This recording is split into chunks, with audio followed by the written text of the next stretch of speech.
성경 말씀 보겠습니다. 시편 51편 10절부터 19절에 있는 말씀입니다. 다 같이 있습니다. 하나님이여, 내 속에 정한 마음을 창조하시고 내 안에 정직한 영을 새롭게 하소서. 나를 주 앞에서 쫓아내지 마시며 주의 성령을 내게서 거두지 마소서. 주의 구원의 즐거움을 내게 회복시켜 주시고 자원하는 심령을 주사 나를 붙드소서. 그리하면 내가 범죄자에게 주의 도를 가르치리니 죄인들이 주께 돌아오리이다. 하나님이여, 나의 구원의 하나님이여, 피 흘린 죄에서 나를 건지소서. 내 혀가 주의 의를 높이 노래하리이다. 주여, 내 입술을 열어주소서. 내 입이 주를 찬송하여 전파하리이다. 주께서는 제사를 기뻐하지 아니하시나니 그렇지 아니하면 내가 드렸을 것이라. 주는 번제를 기뻐하지 아니하시나이다. 하나님께서 구하시는 제사는 상한 심령이라. 하나님이여, 상하고 통회하는 마음을 주께서 멸시하지 아니하시리이다. 주의 은택으로 시온에 선을 행하시고 예루살렘 성을 쌓으소서. 그때 주께서 의로운 제사와 번제와 온전한 번제를 기뻐하시리니 그때에 그들이 수소를 주의 제단에 드리리이다. 아멘. 구약성경 열왕기는 그 이름대로 왕들에 대한 그런 기록입니다.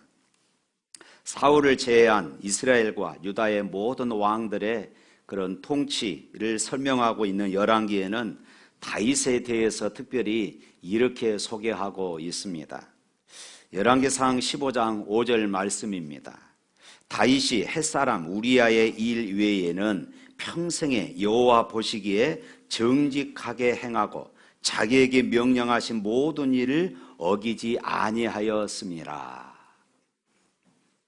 다윗은 평생 하나님 앞에서 정직하게 살았던 그런 왕이었다고 오늘 기록하고 있습니다. 그러나 단 하나, 햇사람 우리아의 일은 예외다, 이것을 지적하고 있어요.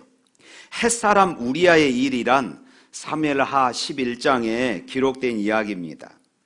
이때 당시는 이스라엘이 암몬과 전쟁 중이었습니다.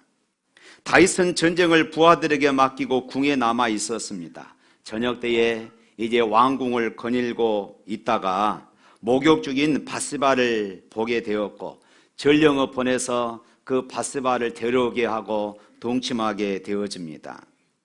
그 일로 인하여서 이 여인은 임신하게 되었고 다윗은 자신의 이 부정을 감추기 위하여서 우리아를 전쟁터 맨 최전방에 보내서 죽게 만들었습니다. 그때 다윗의 행적을 성경은 이렇게 기록합니다. 사무엘하 11장 27절에 보면은 다윗이 행한 그 일이 여호와 보시기에 악하였더라. 다윗이 행한 그 일이 여호와 보시기에 악하였더라. 다윗은 자신에게 충성하던 부하의 가정을 파괴하고 말았습니다. 죄를 가리기 위해서 부하의 생명을 잃게 했습니다. 이 일로 말미암아 당신이 낳은 아들이 반드시 죽으리라. 선지자 나단의 예언대로 밧세바와의 사이에서 태어난 아이도 잃고 말았습니다. 다윗이 지었던 죄의 결과는 이렇듯 엄청나고 무서웠던 것입니다. 이처럼 죄는 하나님께서 주신 감사와 기쁨을 빼앗아가 버립니다. 인생의 짐을 무겁게 느끼고 고통스럽게 살도록 만드는 것이 바로 이 죄입니다. 하나님과 사람 앞에서 떳떳하게 고개를 들지 못하게 합니다. 그리고 무엇보다도 하나님께 영광을 돌리고 살아야 할 그 인생이 스스로 가치 없는 그런 인생으로 전락하고 마는 것입니다. 다윗의 죄로 인해 상처 입은 사람이 생겼고 또 죽임을 당한 사람이 생겼고 그 자신도 고통을 받았습니다. 그러나 하나님께서는 다윗이 다시 한번 회복하기를 원하셨습니다. 이것은 하나님이 다윗을 향한 마음뿐만 아니라 오늘 저와 여러분들을 향한 마음이기도 한 줄로 믿으시길 바랍니다. 다시 하나님의 뜻대로 살기를 원하셨어요. 그래서 선지자 나단을 보내서 다윗이 자신의 잘못을 깨닫게 하셨습니다. 그리고 자신의 허물을 깨달았던 다윗은 사무엘하 12장 13절에 이렇게 말합니다. 내가 여호와께 죄를 범하였노라. 내가 여호와께 죄를 범하였노라. 그리고 오늘 이제 방금 읽었던 시편 51편은 그때 당시 다윗이 고백했던 참회록입니다. 이 시에서 다윗은 이렇게 노래하죠. 오늘 본문 이제 방금 읽었던 10절과 12절 말씀, 10절부터 12절 말씀 읽어보겠습니다. 하나님이여 내 속에 정한 마음을 창조하시고 내 안에 정직한 영을 새롭게 하소서. 나를 주 앞에서 쫓아내지 마시고 주의 성령을 내게서 거두지 마소서. 주의 구원의 즐거움을 내게 회복시켜 주시고 자원하는 심령을 주사 나를 붙드소서. 나를 회복시키시고 자원하는 심령을 주시어 나를 붙들어 주옵소서 하는 이 다윗의 기도의 핵심입니다. 더러워진 심령, 죄악을 더해가는 심령, 생명의 말씀을 깨닫지 못하고 오히려 정의감에 불타 진노하는 가증한 심령, 마땅히 죽을 자가 자신임을 모르는 지혜롭지 못한 그런 심령, 내가 이새의 아들 다윗을 만나니 내 마음에 합한 사람이라 내 뜻을 다 이루리라 하시던 그때의 다윗의 모습으로 하나님은 회복시키기를 원하셨고, 다윗은 그 심령을 마음에 받아서 그때의 모습으로 회복시켜 달라고 하나님 앞에 간절히 부르짖었습니다. 특별히 이 말씀에 보니까 주의 성령을 내게서 거두지 마소서 기도합니다. 여기서 이 성령을 거둔다, 이 말씀은 임재했던 성령이 떠나간다, 그 말씀입니다. 구약시대 때는, 신약과 달리 구약시대 때는 하나님께서 성령을 특별한 사람들에게 부어주셨습니다. 특별한 사람들에게 임재했어요. 특별한 사람들과 함께 했습니다. 왕이나 제사장이나 선지자, 그 외에 아주 특별한 사람들에게만 성령이 임재했습니다. 그러나 신약시대 때는, 신약시대의 성령의 역사는 오순절 성령 강림으로 이루어진 그때부터 예수 그리스도를 구주로 고백하는 모든 사람들에게 이제는 임재가 아니라 우리의 마음속에 내재, 할렐루야, 내 마음속에 성령께서 내재하여 영원히 함께 하심을 믿으시기를 바랍니다. 다윗은 사무엘을 통하여 기름 부음을 받음으로 하나님이 세우신 이스라엘의 왕으로 부르심을 받았습니다. 그리고 주의 성령의 능력을 힘입어서 심령이 변화되었습니다. 그래서 하나님의 뜻을 행하고 하나님과 영적인 교제를 깊이 나눌 수가 있었던 것입니다. 그러나 사울 왕은 성령의 역사를 무시하고 하나님을 거역함으로 하나님의 영이 떠나고 하나님께 버림받았다. 성경은 그렇게 기록합니다. 하나님께 버림받음이 얼마나 비참한 것인지 너무나도 다윗은 잘 알고 있었어요. 그래서 하나님 앞에 범죄한 다윗이 주의 성령을 내게서 거두지 마옵소서, 이렇게 지금 간절히 기도했던 것입니다. 비록 자신이 범죄했지만은 하나님, 주의 성령이 내게서 떠나가지 말게 하옵소서. 그리고 또 뭐라고 기도합니까? 주의 구원의 즐거움을 내게 회복시켜 주옵소서. 하나님, 구원의 감격을 회복시켜 주옵소서. 오늘 설교 제목이지요, 구원의 기쁨을 회복하라. 주의 구원의 즐거움을 회복시켜 달라는 것은 이미 다윗은 주의 구원의 즐거움을 알고 있었다는 것입니다. 주의 구원의 즐거움을 맛보았다는 것이고 주의 구원의 즐거움을 누리고 살았다는 것입니다. 그렇습니다. 어느 누가 주의 구원의 즐거움을 다윗만큼 맛보고 누렸겠습니까? 특별히 사울 우리를 피해 다닐 때에 그의 도망자의 삶에서 함께해 주신 하나님의 구원이 얼마나 놀라운지 몰라요. 그래서 다윗은 이렇게 고백하지요. 여호와는 나의 목자시니 내가 부족함이 없으리로다. 사망의 음침한 골짜기를 다닐지라도 해를 두려워하지 않을 것은 주께서 나와 함께 하심이로다. 시편 18편에서는 또 이렇게 고백합니다. 나의 힘이 되신 여호와여 내가 주를 사랑하나이다. 그런데 다윗은 지금 이 구원의 즐거움을 잊어버린 것입니다. 이 구원의 기쁨을 잊어버린 것입니다. 잃을 정도가 아니라 이제는 두려움에 쌓여 있습니다. 주신 성령을 거두어 가시고 사울을 버리셨습니다. 그 버려진 사울의 처참함을 그 누구보다도 다윗은 잘 알고 있었습니다.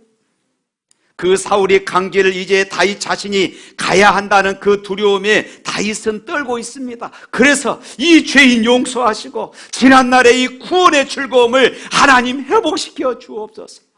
하나님 앞에 이렇게 다윗은 지금 기도하고 있는 것이에요. 사랑하는 성도 여러분, 우리는 구원받은 하나님의 백성입니다. 아멘 좀 크게 하세요. 우리는 구원받은 하나님의 백성입니다. 구원받은 하나님의 백성. 그렇다면 이 구원받은 하나님의 백성들이 죄를 지으면 어떻게 될까요? 구원이 취소될까요? 그렇지 않습니다. 구원이 취소되거나 구원을 잃어버리는 것이 아닙니다. 만일 그리스도인이 죄를 지음으로써 구원을 잃어버린다면 오늘 본문에서 주의 구원의 즐거움을 내게 회복시켜 주옵소서 라고 기도하지 못했을 것이에요. 다윗이 죄를 지었다고 구원이 취소된 것이 아닙니다. 구원은 여전히 유효합니다. 그렇다면 구원받은 하나님의 백성들이 오늘 그리스도인들이 죄를 지으면 어떻게 될까요? 우리 제자훈련 받으신 분들 생각납니까? 우리 제자훈련 받으면서 이 공부를 했습니다. 구원받은 사람들이 죄를 지으면 어떻게 될까? 구원받은 후에 죄를 짓고 육신에 거하면은 구원은 취소되지 않지만은 구원의 즐거움, 구원의 기쁨, 구원의 감격을 잃어버립니다. 마음이 괴롭습니다. 기도의 능력, 기도의 응답이 사라져요. 신앙생활이 즐겁지가 않습니다. 평강이 사라집니다. 예배가 지루합니다. 찬양을 해도 가슴이 냉랭합니다. 그럼 어떻게 해야 합니까? 대답은 하나잖아요. 회개하는 것입니다. 주의 얼굴을 내 죄에서 돌이키시고 내 모든 죄악을 도만하소서. 나를 주 앞에서 쫓아내지 마시며 주의 성령을 내게서 거두지 마옵소서. 주의 구원의 즐거움을 내게 회복시켜 주옵소서. 이것은 그리스도인의 담대한 기도인 것입니다. 죄를 지은 죄인이 감히 하나님께 용서해 달라는 이 기도, 이것도 죄송한데 구원의 즐거움까지 회복시켜 달라고 기도하는 것입니다. 그러나 여러분, 이것은 모든 그리스도인의 특권임을 믿으시길 바랍니다. 신앙인의 담대함입니다. 우리는 이렇게 기도할 권한이 우리에게 하나님께서 주셨어요. 왜냐하면 하나님은 여전히 우리의 아버지시고 우리는 여전히 하나님의 자녀이기 때문에 그렇습니다. 할렐루야. 그러나 또 한편으로 이렇게 하나님 앞에 당당하게 하나님 구원의 즐거움을 회복시켜 주옵소서 당당하게 말했지만은 오늘 기도의 내용들을 전체적으로 살펴보면은 하나님의 용서를 구하고 하나님의 긍휼을 구하는 그런 기도였습니다. 긍휼은 불쌍히 여겨 돌보아 주는 행위를 뜻합니다. 하나님의 긍휼에 대해서 가장 잘 설명하고 있는 구절이 베드로전서 1장 3절 말씀입니다. 우리 다 같이 한번 읽어볼까요? 베드로전서 1장 3절. 우리 주 예수 그리스도의 아버지 하나님을 찬송하리로다. 그의 많으신 긍휼대로 예수 그리스도를 죽은 자 가운데서 부활하심으로 말미암아 우리를 거듭나게 하사 산 소망이 있게 하시며 죄 때문에 죄 때문에 죽을 수밖에 없는 우리가 안타까워서 하나님께서는 독생자 예수 그리스도를 세상에 보내셨습니다. 그리고 예수님을 믿기만 하면 멸망치 않고 구원받아 소망으로 살아갈 수 있도록 하셨습니다. 할렐루야. 그렇습니다. 국률은 우리를 향하신 하나님의 마음이다, 이렇게 말할 수가 있는 것이에요. 그런데 하나님의 국률에 있어서 중요한 점이 있습니다. 이 하나님의 국률이 언제 시작되었느냐, 하나님의 국률이 언제 우리에게 부어주셨느냐 하는 것입니다. 로마서 5장 8절 말씀을 보면은 하나님께서 우리를 국률이 여기신 시점이 소개되고 있습니다. 또 다 같이 읽어보겠습니다. 로마서 5장 8절입니다. 우리가 아직 죄인 되었을 때에 그리스도께서 우리를 위하여 죽으심으로 하나님께서 우리에게 대한 자기의 사랑을 확증하셨느니라. 하나님께서 우리에게 대한 자기의 사랑을 확증하실 때, 다시 말해서 하나님께서 우리를 긍휼히 여기실 때, 그때가 언제이냐? 우리를 위해서 그리스도를 죽게 하시려는 시점은 우리가 죄를 고백한 이유가 아니라는 것이에요. 우리가 아직 죄인 되었을 때에, 아직 아무런 용서도 구하지 않을 때에, 아직 죄인이조차도 깨닫지 못하고 있을 때에 하나님께서 먼저 우리에게 긍휼을 베푸시고 긍휼을 여기셔서 구원 계획을 세우셨다 말씀하고 있어요. 하나님은 회개했기 때문에 우리를 긍휼히 여기신 것이 아닙니다. 우리가 용서를 구했기 때문에 우리를 불쌍히 여기신 것이 아니에요. 하나님이 먼저 우리를 불쌍히 여기셨습니다.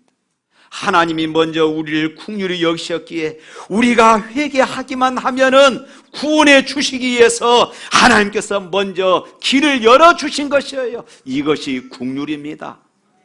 사랑하는 성도 여러분, 우리는 죄인이었고 그리고 지금도 죄인입니다. 하나님은 그런 우리를 긍휼히 여기셨습니다.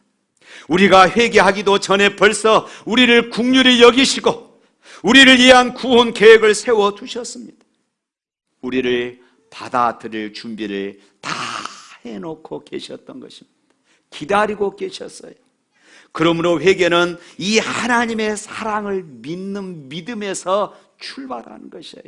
내가 회개하기만 하면은 하나님께서는 용서를 이미 준비해놓고 긍휼을 이미 준비해놓고 받아들일 준비를 다 해놓고 계시다 하는 이 사랑을 믿는 믿음에서 회개가 출발하는 것이에요.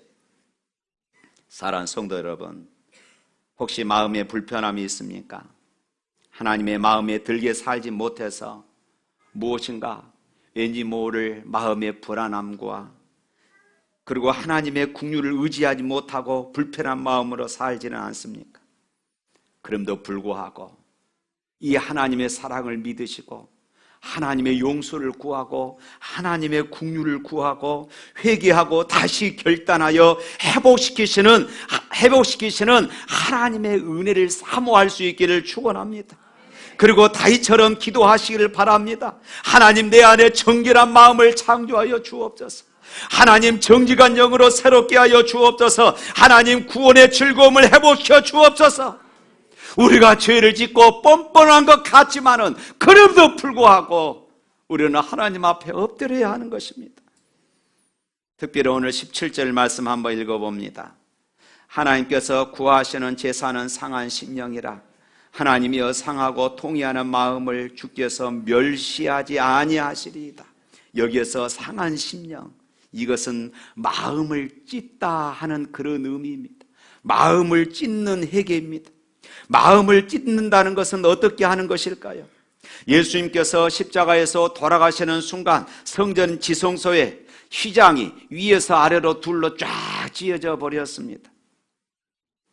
하나님이 그렇게 찢으신 것입니다. 이 말은 이제 하나님과 사람 사이에 가로막혔던 그 모든 것들이 다 열려버렸다는 의미입니다. 누구든지 십자가를 의지하면은 이제 하나님께로 담대하게 나아갈 수 있다는 그런 하나님의 은혜였습니다. 우리의 마음을 찢는 것은 이제 우리가 더 이상 하나님을 마음 바깥에 두지 않고 내 마음의 중심에 내 인생의 주인으로 우리의 배의 선장으로 모셔드리는 것을 의미합니다. 이것이 진정한 회개입니다. 마음을 찢는다는 것이 단순히 죄에 대하여 애통하는 것이 아닙니다. 여러분, 죄를 깨닫고 괴로워하다가 자살하는 사람이 있다고 합시다.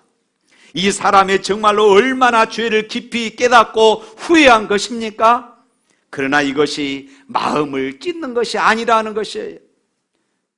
또 깊은 죄책감에 정신 이상이 된 이도 있었습니다. 그렇게 괴로워한다고 해서 죄가 씻겨지는 것이 아니라는 것입니다. 올바른 회개, 진정한 회개는 마음을 찢어서 하나님을 내 마음 중심에 모셔드리는 것이에요.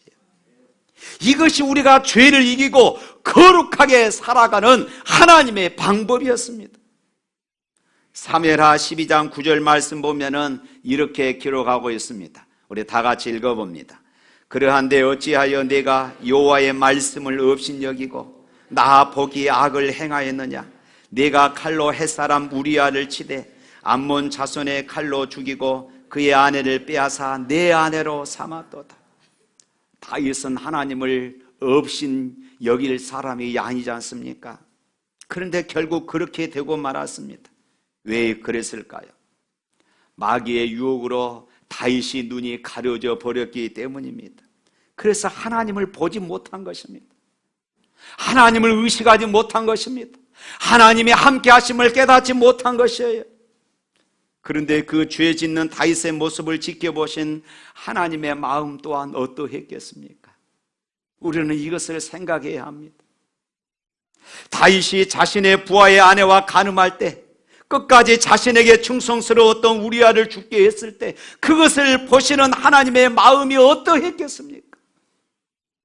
하나님은 다윗만 보고 계시는 것이 아니라 지금 우리의 삶도 지켜보심을 믿으시길 바랍니다. 그리고 이것이 하나님의 마음입니다. 로마서 8장 26절 말씀 다 같이 또 읽습니다. 이와 같이 성령도 우리의 연약함을 도우시나니 우리는 마땅히 기도할 바를 알지 못하나 오직 성령이 말할 수 없는 탄식으로 우리를 위하여 친히 간구하시니. 성령이 말할 수 없는 탄식으로, 내 안에 계시는 성령이 말할 수 없는 탄식으로 우리를 위하여 친히 간구하시느니라. 내가 죄를 짓고 있을 때에, 구원의 감격을 잃어버리고 살아갈 때에 성령께서 내 심령 속에서 말할 수 없는 탄식으로 우리를 위하여 간구하신다. 요셉은 주인인 보디발의 아내의 적극적인 유혹을 받았습니다. 그러나 요셉은 죄 짓는 것이 더 어려운 사람이었습니다. 요셉에게 정욕이 없었겠습니까? 그러나 항상 하나님 앞에 있음을 믿었으니 그런 죄를 이길 수 있었던 것입니다. 코라함되어 신앙이 죄를 이기게 했던 것이에요. 사랑하는 성도 여러분, 진정한 회개는 죄를 보며 좌절하는 것이 아니라 여전히 죄를 고백하면 우리를 깨끗게 하시는 예수님을 바라보는 것입니다. 우리가 하루에 12번 죄를 지었다 할지라도 12번 예수님을 바라보는 것입니다. 이것이 우리가 할 수 있는 유일한 길이에요.